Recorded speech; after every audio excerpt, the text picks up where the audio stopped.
Welcome to MJ channel. இன்னைக்கு நம்ம சேனல்ல வரக்கூடிய தீபாவளி பண்டிகை முன்னிட்டு மாநில அரசா இருக்கட்டும் மத்திய அரசா இருக்கட்டும் பொதுமக்களுக்காக என்னென்ன நலத்திட்டங்களை செய்ய போறாங்க அப்படின்னு சொல்லிட்டு பொதுமக்கள் அதிக எதிர்பார்ப்புல பாத்தீங்கன்னா இருந்துகிட்டு இருக்கக்கூடிய அடிப்படையில இப்போ விவசாயிகளுக்கு ஒரு முக்கியமான அறிவிப்பு பாத்தீங்கன்னா மத்திய அரசுல இருந்து ஒரு முக்கியமான தகவலை தீபாவளி பண்டிகையை முன்னிட்டு பார்த்தீங்கன்னா வெளியிட்டிருக்கிறாங்க.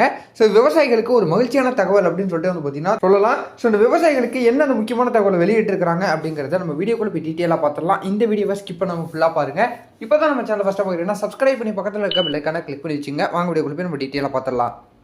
தீபாவளி பண்டிகைக்கு முன்பாக பிஎம் கிசான் திட்டத்தில் பதிவு செய்துள்ள விவசாயிகளுக்கு 2000 ரூபாய் டெபாசிட் செய்யப்படுகிறது அப்படிங்கக்கூடிய ஒரு மகிழ்ச்சியான தகவல் பார்த்தீங்கன்னா இப்போ தெரியப்படுத்தியிருக்கிறாங்க. பிரதான் மந்திரி கிசான் சம்மன் நிதி யோஜனா திட்டத்தின் 21வது தவணைக்காக ஆவலுடன் காத்திருக்கும் விவசாயிகளுக்கு விரைவில் நல்ல செய்தி காத்திருக்கிறது. இருப்பினும் மத்திய அரசு ஏற்கனவே சில விவசாயிகளுக்கு நிவாரணம் வழங்கியுள்ளது. ஜம்மு காஷ்மீர், பஞ்சாப், உத்தரகாண்ட் மற்றும் இமாச்சல் பிரதேசத்தில் உள்ள விவசாயிகளின் வங்கிக் கணக்குகளுக்கு முன்பணமாக மத்திய அரசு திட்டத் தொகையை மாற்றியுள்ளது. இந்த மாநிலங்களில் கனமழை, வெள்ளம், நிலச்சரிவு மற்றும் பிற கடுமையான இயற்கை பேரழிவுகளால் ஏற்பட்ட சேதங்களை கருத்தில் கொண்டு மத்திய அரசு நடவடிக்கை எடுத்தது. பிஎம் கிசான் திட்டத்தின் அடுத்த தவணைக்கான அதிகாரப்பூர்வ தேதியை மத்திய அரசு அறிவிக்கவில்லை.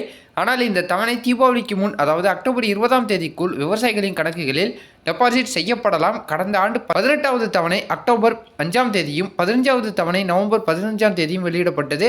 அதன்படி அடுத்த தவணை இந்நேரம் வந்திருக்க வேண்டும். ஆனால் தற்போது 4 மாநிலங்களில் மட்டுமே தவணை பணம் வழங்கப்பட்டுள்ளது. மற்ற மாநில விவசாயிகள் அனைவருமே காத்திருக்கின்றனர் அப்படிங்கக்கூடிய தகவலையும் தெரியப்படுத்தியிருக்கிறாங்க. ஸோ பிஎம் கிசான் திட்டத்தில் பதிவு செய்துள்ள விவசாயிகள் அனைவருக்குமே பணம் கிடைத்து விடாது. சில முக்கியமான அப்டேட்டுகளை முடித்த விவசாயிகளுக்கு மட்டுமே பணம் கிடைக்கும். கேஒய்சி சரிபார்ப்பு முறையை பூர்த்தி செய்யாத அல்லது ஆதார் அட்டையை வங்கி கணக்கில் இணைக்காத விவசாயிகளுக்கு தவணை பணம் கிடைக்காது. அவர்கள் பிஎம் கிசான் திட்டத்தில் பயன்பெறுவதற்கு தகுதியற்றவர்கள் அவர் என்று மத்திய அரசு பார்த்தீங்கன்னா கூறியுள்ளது அப்படிங்கக்கூடிய ஒரு முக்கியமான தகவல் பார்த்தீங்கன்னா இப்போ வெளியிட்டிருக்கிறாங்க. ஸோ இன்னும் 21வது தவணை பார்த்தீங்கன்னா அனைத்து விவசாயிகளுக்கும் கிடைக்காம இருக்கக்கூடிய அடிப்படையில் இந்த தீபாவளி பண்டிகையை முன்னிட்டு இந்த தவணை தொகையை வெளியிடுறதுக்கு நிறைய விதமான வாய்ப்புகள் இருக்கிறதா பார்த்தீங்கன்னா ஒரு புதிய தகவல் இப்போ நமக்கு தெரிய வந்திருக்குது.